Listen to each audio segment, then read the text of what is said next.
George Washington is one of the most revered figures in American history.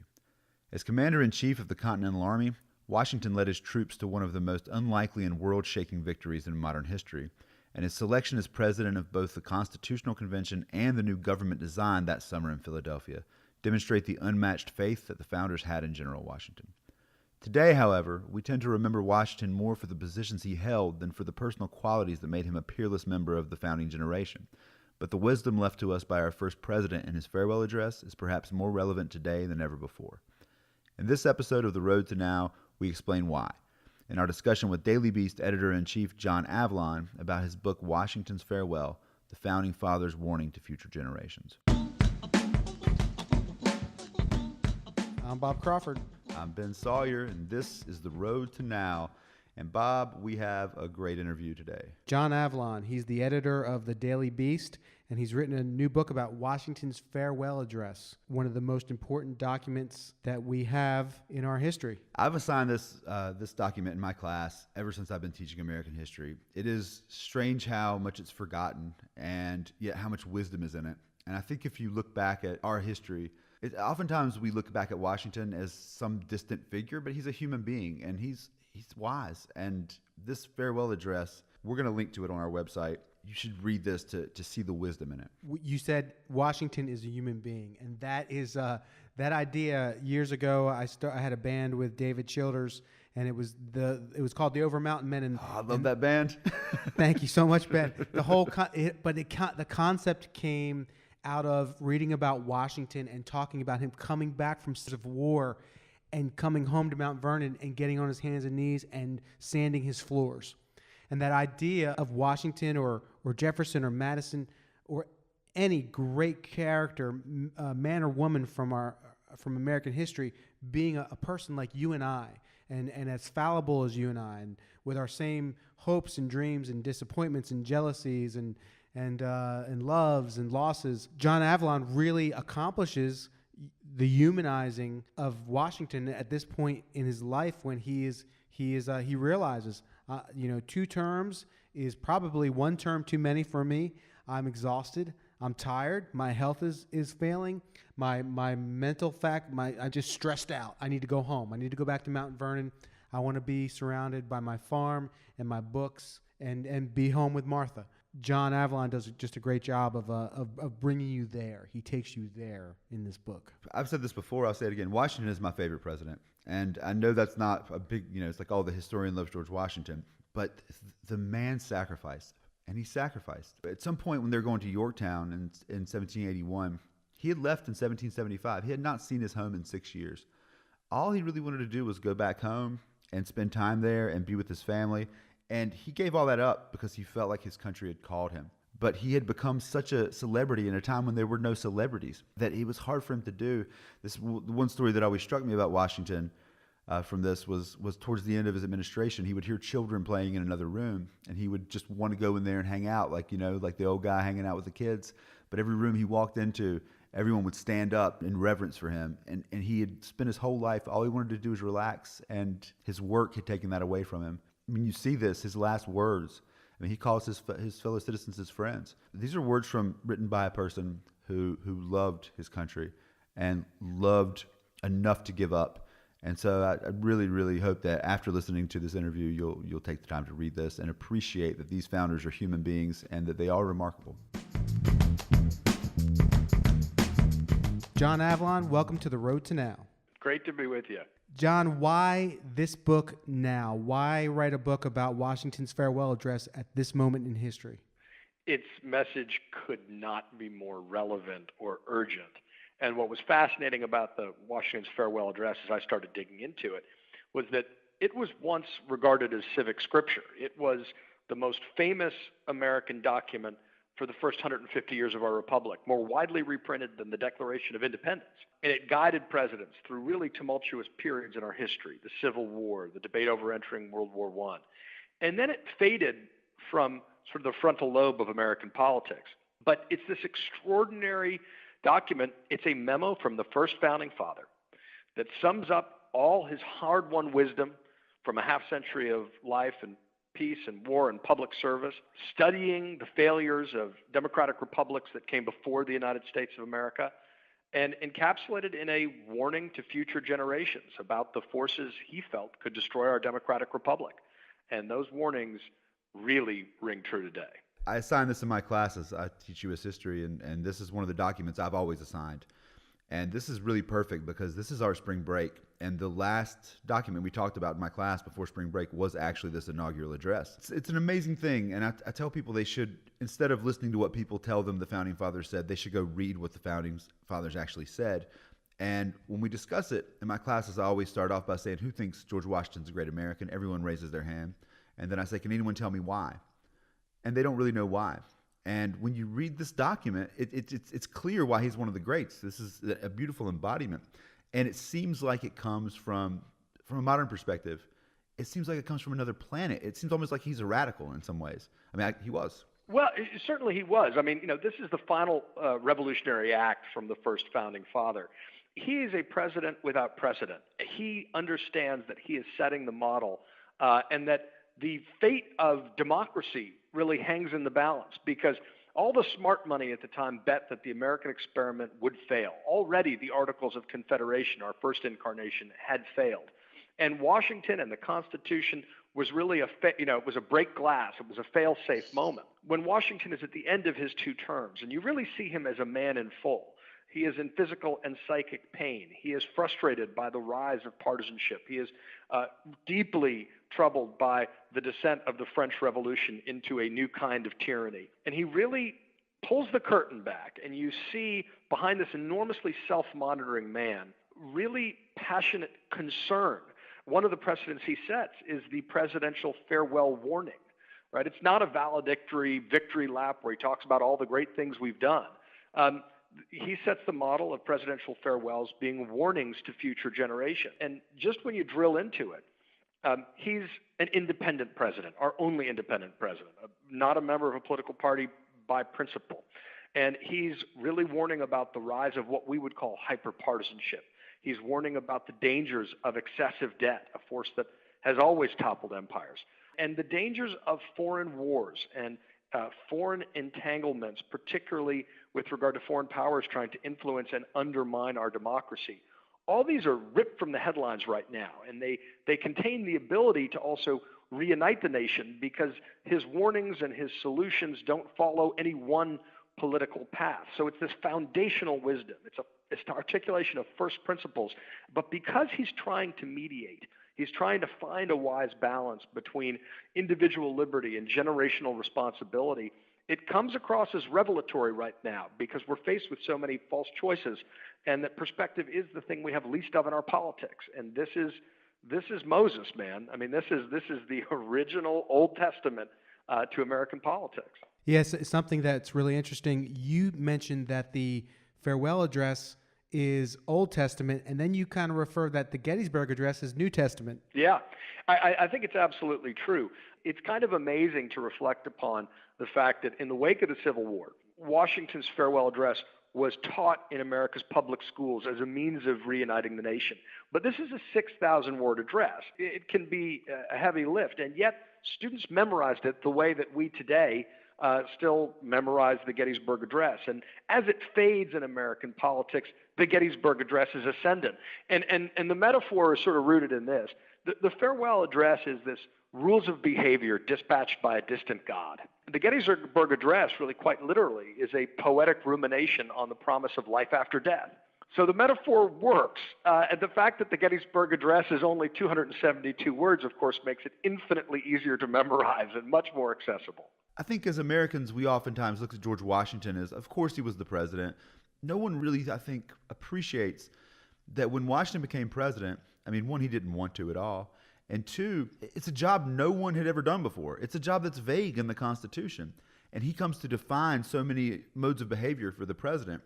But the insecurity in the new government, like you pointed out, this is the second shot, right? This is their second shot at making a government. The first one failed miserably. And that's why I think so much there is about maintaining the Union. Could you talk about that and why he really focuses on this there? Absolutely. First of all, the Founding Fathers knew they were wrestling with history. And one of the conventional wisdom, even in the Enlightenment era, was that democracy could never exist on a scale so vast as the United States. Maybe it could work in a couple of Swiss cantons, but basically, as John Adams once said, there hasn't yet been a democracy that didn't die by suicide.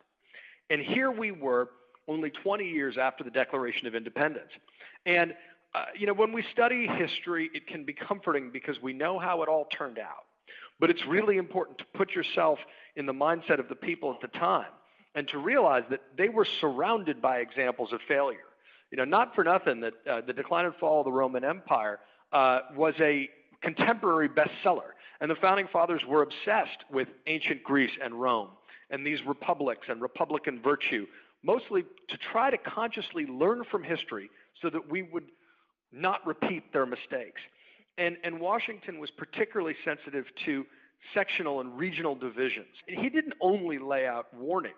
He was way too much a man of action to do that. He specifically pointed to renewable sources of civic strength, national unity chief among them, but also religion and education. He understood and was passionate about the idea, despite being denied a formal education himself, that a enlightened opinion, was his phrase from the farewell, was essential to a self-governing people. But about national unity, at the time, before there were political parties, there were deep divisions that we would see as very familiar, that existed in embryo, even and especially in the Constitutional Convention and the debate over ratification. There were people who tended to come from more urban areas who wanted a stronger central government. They wanted a national identity. They wanted to focus on national unity, and Washington and Hamilton were chief among them. And then there were folks from southern states, more rural communities, who were deeply fearful about the encroachment of federal power. They were afraid that that would overwhelm their way of life, and they were concerned about cultural and economic nationalism that would outweigh their regional identities. And so you see constantly, the echoes of debates we have today. It's paraded on their different partisan banners at different times in our history, but the fault lines remain strikingly the same. And in the farewell, Washington warns about the dangers of the rise of regional political parties, which is something that we have experienced at different times and certainly are now, that can be incredibly dangerous to the nation. He is anticipating the rise of the potential of a civil war and warning against it. He speaks about the importance of assimilation as well, speaking about citizens by birth or choice, that the name American has to be elevated in your mind above any regional appellations or ethnic or immigrant identification. English wasn't even spoken uniformly throughout the United States, something we forget. And so Washington was very consciously trying to always cultivate his own character, but consciously trying to create a national character as well. And so the words that appear most often in the farewell address and throughout his correspondence are union and citizen. And the idea of an American citizen was still being developed, and Washington was consciously trying to set an example that would set that model. And that's part of his great achievement that we sometimes overlook today. So the address took 5 years to write. Washington had help writing it. Alexander Hamilton famously had a hand in it. But I was interested to know, reading your book. Actually, I listened to your book on audible.com, and I love it. You read the book. I love it. Yes, thank you. I wish every author read their own book, although Thomas Merton can't read his own books. He's no longer with us. But I really wish that every author did, because there's just something more authentic, and you do a great job. Oh, well, I appreciate that. I mean, I got to tell you, I don't understand how any author would feel comfortable trusting their own work to another reader, because you know exactly the right intonations in your mind, the right emphasis to hit. I think publishers don't always encourage authors to read their own work, but I agree with you. Whenever I can get an author reading their own work, it's a thrill, and I was delighted to do it. So thank you for your kind words about You're that. very welcome. If Ron Chernow read his own books, he would have no time to write other books. True. But you talk about John Jay and James Madison also helped out at different periods with the speech, the address, and they were also, it's really interesting because Hamilton, Madison, and Jay were the authors of the Federalist Papers. Exactly right. Washington's getting the band back together. And I don't think this is entirely incidental. Madison helps write the first draft. At the end of Washington's first term, Washington wants to retire. The presidency seems to be such a jewel people chase now that it's difficult to fully appreciate that Washington was genuinely, not just for show, a reluctant president. Part of his genius was knowing how to say goodbye, to quote Hamilton, the play, which has a whole song about the farewell address in it, which I was kind of stunned to discover halfway through the book. But Madison helps him write the first draft at the end of his first term. Madison is his closest aide at the time. And all the founders, for all the deep, vicious personal fights between particularly Hamilton and Madison, Hamilton and Jefferson, and Madison's an acolyte of Jefferson and become one. The one thing they agreed on is that Washington could not retire after the first term, even though that was his deep desire, because the nation would degenerate into civil war. But when Washington realizes early in his second term that Madison and Jefferson have been secretly funding and writing in an anti-administration newspaper, leading the partisan opposition, largely because they identified with Revolutionary-era France and they were angry at Washington's proclamation of neutrality, he disavows them. So Hamilton, even after he retires finally, remains incredibly tight with Washington. They have a deep philosophical bond rooted in their experience in the war, their belief in a stronger central government, their belief in the need for fiscal discipline and a financial system. And so Hamilton really takes the laboring oar. But while many of the words are Hamilton's, the ideas are all Washington's. And that's one of the things I tried to do in the book, is show that this is an autobiography of his ideas. And there's the things he'd articulated in letters and other utterances and writings throughout his career. It was the magnum opus that he was very consciously trying to create, and he edits it in great minutiae. And at the very end, he calls in John Jay, who had left the position of Chief Justice of the Supreme Court, the first one, to become governor of New York. And Hamilton and John Jay take a final pass before sending it to Washington. And I don't think it's incidental that he brings the authors of the Federalist Papers back together, because he's really rooted in that wisdom. In some ways, Madison flip-flops. He moves on. He has a very topsy-turvy relationship with concepts of the national interest, which he expresses so beautifully in Fed 10. But Washington is consciously trying to create a document beyond partisanship.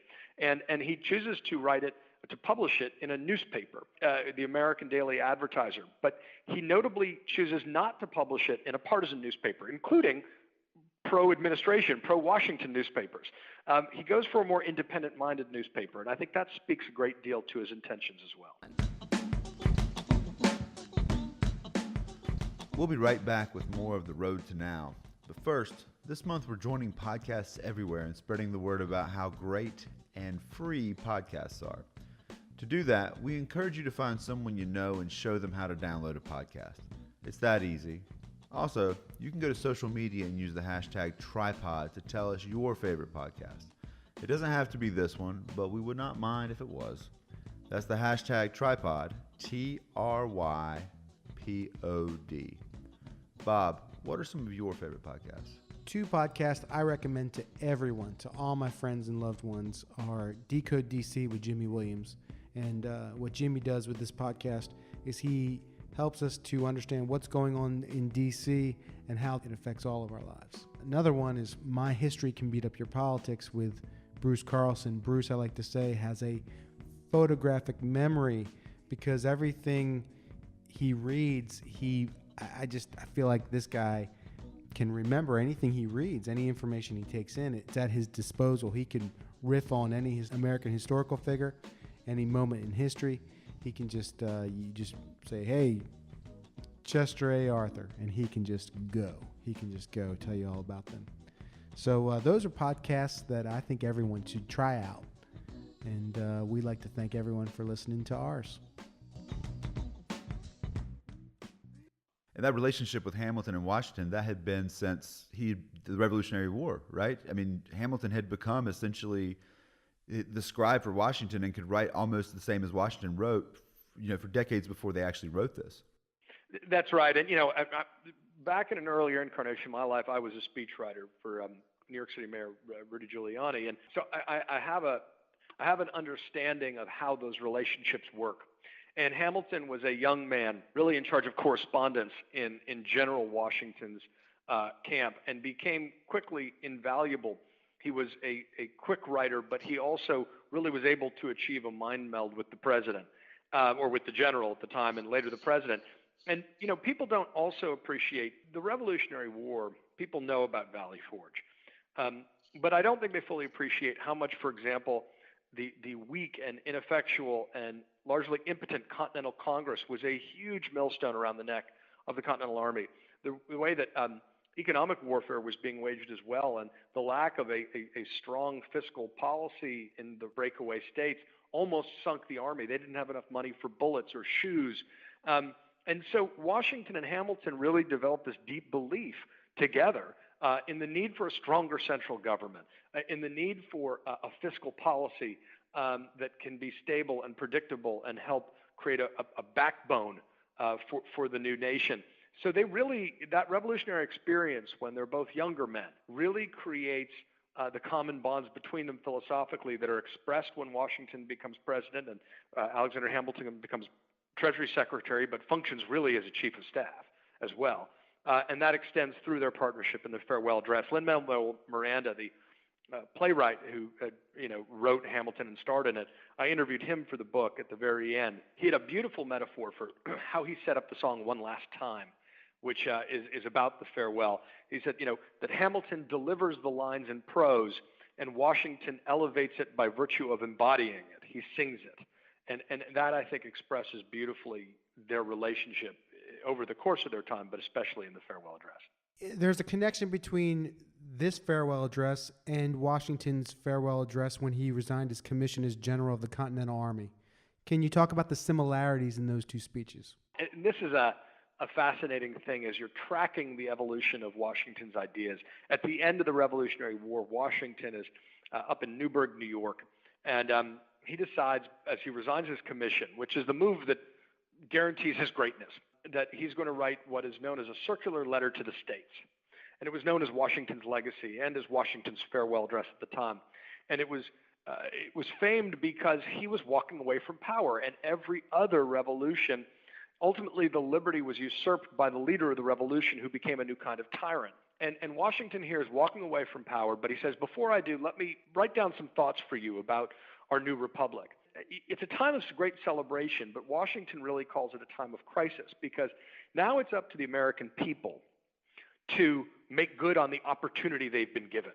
If our democratic republic is a failure, it will be on them as friends and fellow citizens.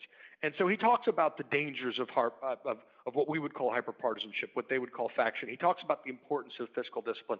He talks about the importance of virtue to a self-governing people, and how religion and morality are props of a self-governing society. He talks about the importance of developing a civic culture rooted in public education. And so all the main ideas are there in this much earlier address, and he refines them and has the added benefit of 8 years as our first president when the farewell address comes. But it really shows that Washington is not regarded, or I think adequately appreciated, for his wisdom. He's understood as a great military leader. He's understood in a perfunctory way as our first president.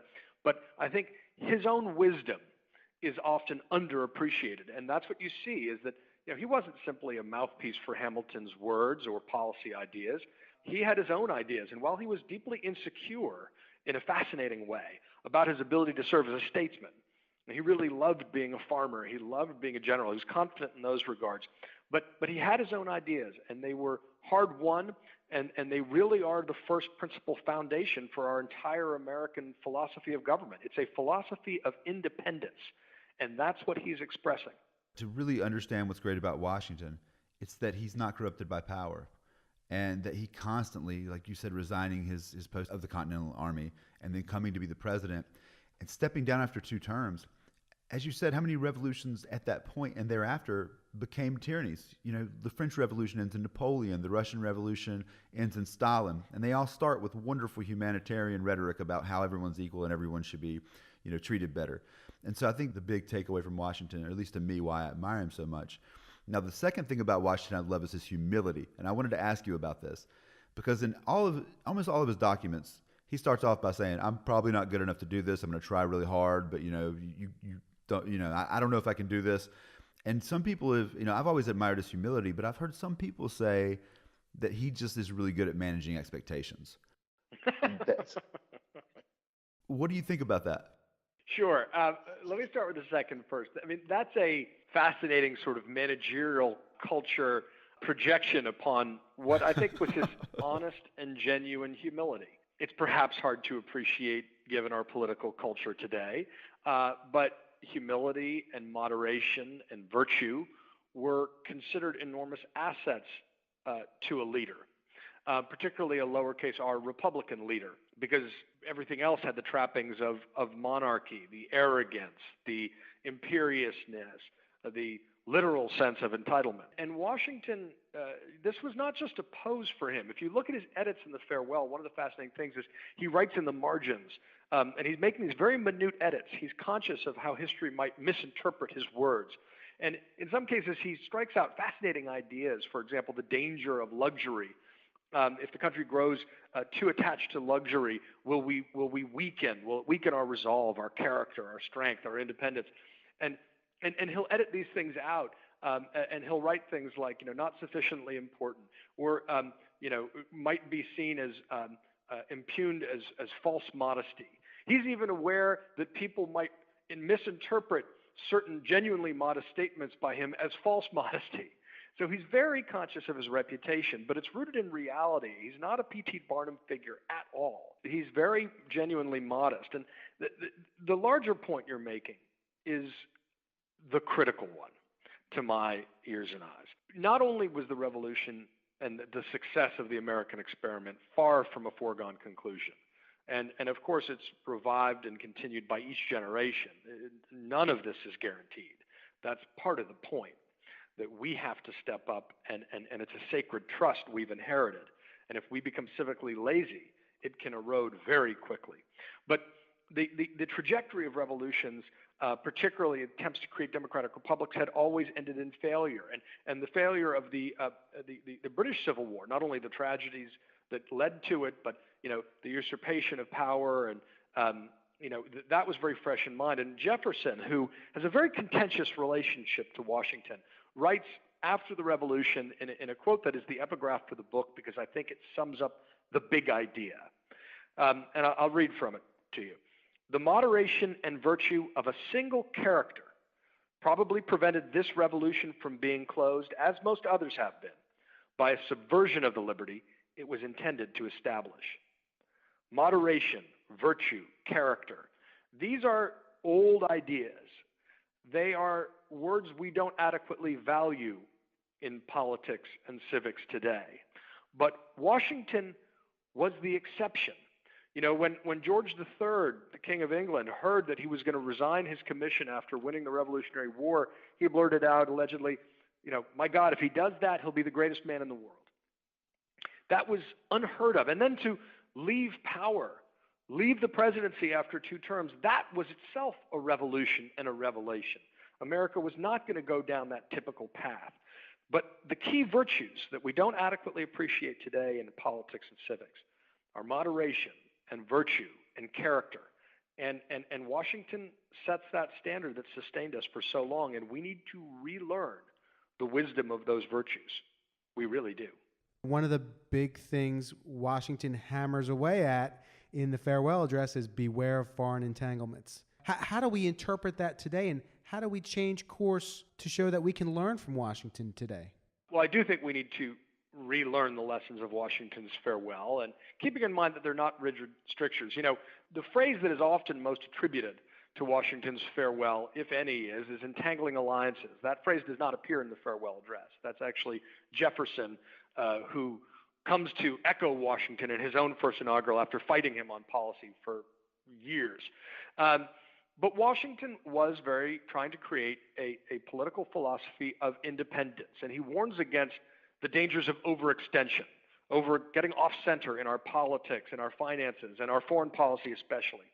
And his warning against foreign wars and foreign entanglements is very much rooted in an understanding of history. Empires get overextended. There's enormous expenditure of blood and treasure, and that weakens nations. That deprives them of self-sufficiency and leaves them vulnerable, leaves them weak. Now, when I was writing the book, the dangers of Iraq seemed very clearly. It was a war of choice and enormously expensive and inconclusive. That seemed evident. During the Vietnam War, I was fascinated to find that some of the more enterprising and civically minded protesters took up Washington's mantle from the farewell to argue against the Vietnam War, which I thought was a fascinating kind of recurrence you see occasionally of this speech, more sporadically than it had been in our distant past. But what seemed really distant and almost odd to me was Washington's almost obsessive warning about foreign powers meddling in domestic politics, how they would try to influence and undermine our sovereignty. And he's really talking about attempts by the French to come in and stir up riots and insurrection and undermine his government, which absolutely happened, largely in collusion with Thomas Jefferson. When all of a sudden we learned that Russia was meddling in our election, trying to influence the outcome, it all came roaring back that Vladimir Putin didn't make up this playbook himself. It was a very old playbook. It had been used by King Philip of Macedon to undermine some of the ancient Greek city-states. Russians did it with the Polish Republic in the 1790s. And here we see these same issues today. And it's a reminder that, what Harry Truman once said, the only thing new in the world is history you don't know. And that's why we have an obligation to learn from history, so we don't repeat the mistakes of the past. We'll make new mistakes. Don't worry about that. But the founders really understood, and the farewell address really embodies how much they understood we needed to learn the lessons of history to not make the same mistakes, so we could give our democratic republic a chance to succeed and strengthen as an independent nation on the world stage. And Washington's core wisdom with regard to national unity and so many other things is that our independence as a nation is inseparable from our interdependence as a people. That's a profound wisdom that has been unequally applied at different times in our history. But that's something we need to learn and use now. And I think if we can revive appreciation and understanding the farewell address, if we can hold up that lens, it can help guide us. There will not be perfect applicability. The world is different. The ocean is no longer a perfect or semi-perfect guarantor of our, that we won't be dragged into the wide problems of the wider world. But it rarely steered us wrong. And if we use that underlying wisdom to guide us, it really can help us impose a bit of perspective on our problems. And that can be invaluable to restoring our character and our unity as a nation. It still can provide common ground and common purpose. And that's what we need to achieve right now. The book is Washington's Farewell. John Avlon, thank you so much for being with us today. Thank you. A great pleasure, guys. Thank you. Thank you for joining us today on The Road to Now. Our program is produced by Bob Crawford, Ben Sawyer, and Ian Scotta. Edited by Nick Corrigan, Bob Crawford, and Ian Scotta. Paul DeFiglia provides our music. Please be sure to follow us on Twitter, like us on Facebook, and rate us on iTunes. For more information about this or any other episode, please visit theroadtonow.com. For Dr. Ben Sawyer, this is Bob Crawford. Take care.